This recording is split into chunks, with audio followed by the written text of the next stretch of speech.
Physiologiquement, le corps humain, c'est un peu comme un moteur. Léa et Léo équilibrent leur transfert de chaleur avec l'environnement, en frissonnant, en transpirant ou en modifiant leur flux sanguin. Il faut savoir que notre corps est partisan du moindre effort pour rester à sa température idéale. Physiquement, la chaleur et le froid sont transmis de 3 façons. La conduction, la convection et la radiation. La conduction, c'est le transfert de chaleur par le biais d'un solide. La convection, c'est le transfert de chaleur d'un solide à un gaz ou un liquide. La radiation, c'est l'énergie émise par une surface. Enfin, en ce qui concerne la dimension socio-psychologique, beaucoup de facteurs influencent notre perception de l'environnement thermique.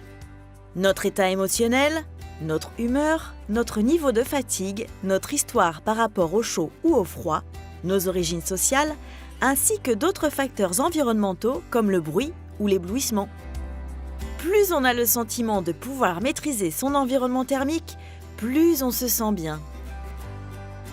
Les solutions, elles, varient en fonction du climat local et du type d'activité pratiquée. La conception d'une maison doit prendre en compte 5 facteurs principaux. L'isolation, l'apport solaire, l'inertie thermique, l'étanchéité, la ventilation. Une maison bien pensée permet non seulement de s'y sentir bien en toute saison, mais réduit aussi les besoins en chauffage ou climatisation, et donc respecte davantage notre planète. Mais une maison ne doit pas seulement être mieux tempérée, elle doit aussi avoir bien d'autres qualités pour que l'on s'y sente bien.